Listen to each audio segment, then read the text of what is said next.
सुप्रभात बच्चों। आज हम चित्र वर्णन के बारे में जानेंगे। सबसे पहले मैं उसका आपको सामान्य परिचय बताऊंगी, उसकी विशेषताएं तथा उसके उदाहरण भी आपको इस वीडियो के अंतर्गत समझाऊंगी। तो सबसे पहले ये जानते हैं कि आखिर चित्र वर्णन क्या होता है। अब चित्र वर्णन की परिभाषा जानिए। अब जैसे हम सभी के हैं, मनुष्य हैं और ईश्वर ने मनुष्य को पशु पक्षियों से एक अलग वरदान दिया है। वह क्या? कल्पनाशीलता का। शायद हम किसी चीज़ को के बारे में कल्पना कर सकते हैं, उसके बारे में सोच समझ सकते हैं। जैसे हम किसी भी वस्तु को देखते हैं तो उसके चित्र को देखकर हमारे मन में अनेक भाव पैदा होते हैं और हर व्यक्ति का अपना अपना दृष्टिकोण होता है। जैसे किसी भी चीज़ को देखकर आपके सामने कोई चीज़ है तो आप उसके बारे में अलग सोचोगे और आपका मित्र उसके बारे में अलग सोचेगा। अपने अनुभव के कारण किसी घटना या वातावरण के प्रति उसकी अपनी प्रतिक्रिया होती है। सभी के अपने अपने भावों के अनुसार अपने इस अनुभव और प्रतिक्रिया को सशक्त व प्रभावशाली भाषा के माध्यम से व्यक्त कर पाना ही चित्र वर्णन का उद्देश्य होता है। जैसे जो आपने सामने देखा और आपके मन में जो भाव पैदा हुए अपने अनुभव के आधार पर आपने उसी को शब्दों में लिखा, तो उसको ही हम चित्र वर्णन कहेंगे। अन्य शब्दों में किसी चित्र को देखकर उसके संबंधित मन में उठने वाले भावों को अपनी कल्पना शक्ति के माध्यम से अभिव्यक्त करना ही चित्र वर्णन कहलाता है। व्यक्त करना मतलब उसको बताना, शब्दों में लिखना। और वर्णन के लिए दिया गया चित्र किसी घटना को दर्शाने वाला, कोई एक पूर्ण स्थिति को व्यक्त करने वाला, किसी व्यक्ति विशेष या प्रकृति से संबंधित हो सकता है। किसी भी चित्र का वर्णन करते समय आपको मुख्यतः निम्न बातों का ध्यान रखना होगा। सबसे पहले आप चित्र को बारीकी से देखिए, उसको ध्यान से देखिए आप चित्र को। फिर चित्र में आ रही मुख्य बातों को बिंदुओं में लिख लेना चाहिए। पहले आप क्या करिए, चित्र को अच्छे से देखना, उसके बाद उस चित्र में जो भी चीज़ आपको नज़र आ रही है उसके मुख्य बिंदुओं को उसको लिख लेना। और चित्र में तीसरी बात, चित्र में दिखाई दे रही वस्तुओं का वर्णन करते समय अपनी कल्पना के रंगों में उसको भरना, यानी कि अपने शब्दों में उसको लिखना। चौथी बात, चित्र में दिखाई दे रही व्यक्तियों के मुख्य हाव भाव के आधार पर उसकी चारित्रिक विशेषताएं लिखना, या उसको सुख का अनुभव हो रहा है या दुख का अनुभव हो रहा है या वो आशा या निराशा का अनुभव हो रहा है उस व्यक्ति को, आपको उसको चित्र को देखकर उसके हाव भाव को समझना है। और पांचवी महत्वपूर्ण बात है कि यदि किसी महापुरुष अथवा चर्चित व्यक्ति का चित्र है तो उस व्यक्ति के प्रति निजी भाव, आपके क्या निजी भाव है उस व्यक्ति के प्रति, उसको भी आप शब्दों में या भाव में प्रस्तुत कर सकते हो लिखकर। फिर छठी बात, प्राकृतिक दृश्यों में कल्पना की उड़ान भरने का पूरा लाभ उठाया जा सकता है। जैसे आपको कोई भी प्राकृतिक दृश्य दिखाई दे रहा है, जैसे कहीं पे आपको नदी बहती हुई दिखाई दे रही है या आसमान में पंछी उड़ते हुए दिखाई दे रहे हैं, तो आप उसकी अपनी कल्पना से कुछ भी लिख सकते हो उसको। फिर सातवीं बात की भावों को व्यक्त करते समय अच्छे शब्दों का प्रयोग करना है आपको। और आपकी भाषा कैसी होनी चाहिए? सराहनीय होनी चाहिए। अशुद्ध भाषा का या जो अवांछनीय भाषा है वैसी भाषा का आपको प्रयोग नहीं करना है।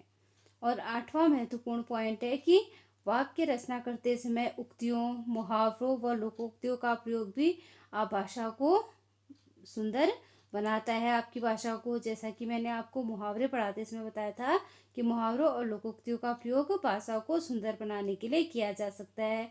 इसलिए आप जब चित्र वर्णन करते हो तो उसमें आप बीच में उस तथ्य के अनुसार मुहावरे का भी प्रयोग कर सकते हो।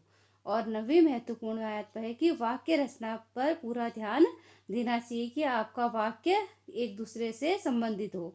और जो 10वीं महत्वपूर्ण बात है कि उचित विराम चिन्हों का आपको प्रयोग करना है।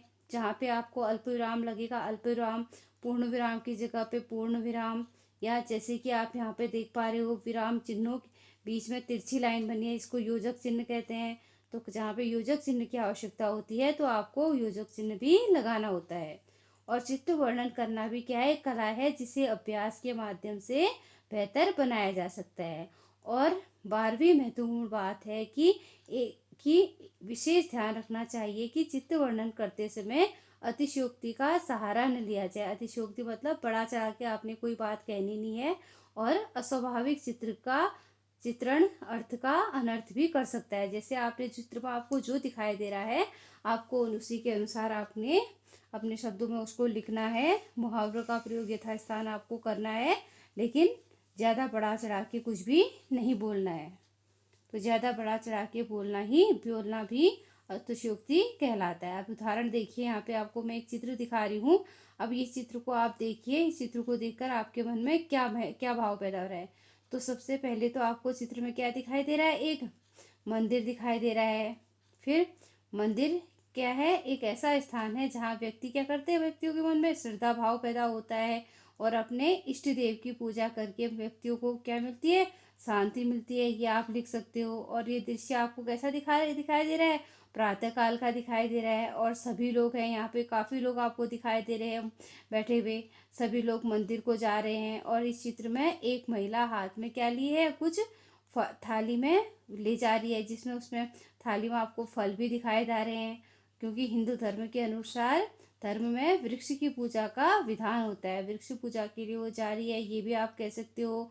और प्रत्येक मंदिर के बाहर आपने देखा होगा पीपल का पेड़ होता है या केले का पेड़ होता है, तो ये आप लिख सकते हो, या तुलसी का पौधा होता है। और इस चित्र में भी एक वृक्ष आपको सामने पे देखिए, आप लोग एक वृक्ष भी आपको दिखाई दे रहा है। वो पेड़ है जिसमें एक महिला घूमती हुई नजर आ रही है, जैसे कि वह लग रहा है कि देखने में वह पेड़ किस चीज़ का होगा, पीपल का पेड़ होगा।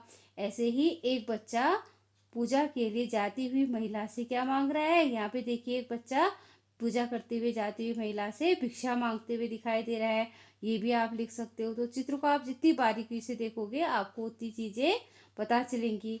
इसके अलावा आप देखिए सीढ़ियों के पास एक बच्चा बैठा हुआ दिखाई दे रहा है और कुछ व्यक्ति यहाँ पे दुकान में सामान बेच रहे हैं, फलों की दुकान है, तो ये चीज़ आप लिख सकते हो। और वह मंदिर में आने वाले भक्तों से दया की भीख मांग रहा है। बच्चा जो सीढ़ी में बैठा है, यहाँ पे देखिए मंदिर में जो भी लोग आ रहे हैं वो उससे क्या मांग रहा होगा, भीख मांग रहा होगा। तो इस चित्र में आपको जो जो चीज़ें दिखाई दे रही हैं वो आप उनको अपने शब्दों में लिखेंगे, तो इसी को हम चित्र वर्णन कहते हैं। अब एक अन्य उदाहरण और देखिए आप लोग। अब यहाँ पे आप लोगों को एक क्या दिखाई दे रही है, रेलवे प्लेटफॉर्म दिखाई दे रहा है। कई बार आप लोगों ने रेल से सफ़र किया होगा तो आपने रेलवे प्लेटफॉर्म देखा होगा। तो उसमें क्या होती है, बहुत सारे उसमें गाड़ियाँ रुकी रहती है, तो क्या गाड़ियाँ जब खड़ी होती है तो यात्री बैठे रहते हैं, तो जो कुली लोग होते हैं वो क्या करते हैं, बोझ उठाने का काम करते हैं। तो इस चित्र में भी आपको यही दिखाई दे रहा है, दो कुली दिखाई दे रहे हैं। अब कुली ने सिर पे क्या रखा है, सामान रखा है, और कुछ यात्री आपको बैठे हुए दिखाई दे रहे हैं। और जो कुली है उसने सिर में बोझा उठाया है और हाथ में क्या पकड़ी है, एक अटैची पकड़ी हुई है। और जिस व्यक्ति का सामान है वह उसके पीछे पीछे चल रहा है। आप देखोगे कि जिस व्यक्ति का सामान है वह उसके कुली के पीछे पीछे चल रहा है। और एक बच्चा हाथ में अखबार लिए बेचने के लिए घूम रहा है। यहाँ पे देखिए बच्चा आपको अखबार लिए बेचते हुए भी दिखाई दे रहा है। फिर दूसरी तरफ एक बच्चा क्या कर रहा है, अपना बूट पॉलिश कर रहा है, किसी आदमी का एक बूट पॉलिश करता हुआ दिखाई दे रहा है आप लोगों को।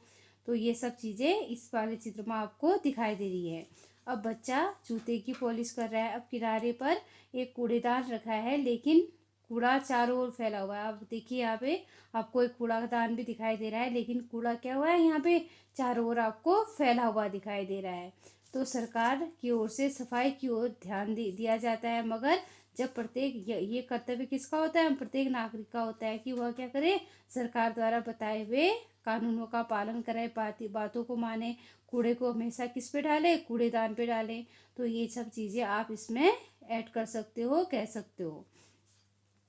तो इसी प्रकार आपको जो भी चित्र आपको दिया जाएगा, आप उसी हिसाब से उसका क्या करोगे, चित्र वर्णन करोगे, उस चित्र को बारीकी से देखोगे और उसमें जो जो चीज़ें आपको दिखाई दे रही हैं उसको आप अपने शब्दों में एक वाक्य के रूप में प्रस्तुत करोगे। तो आज की कक्षा में इतना ही। धन्यवाद।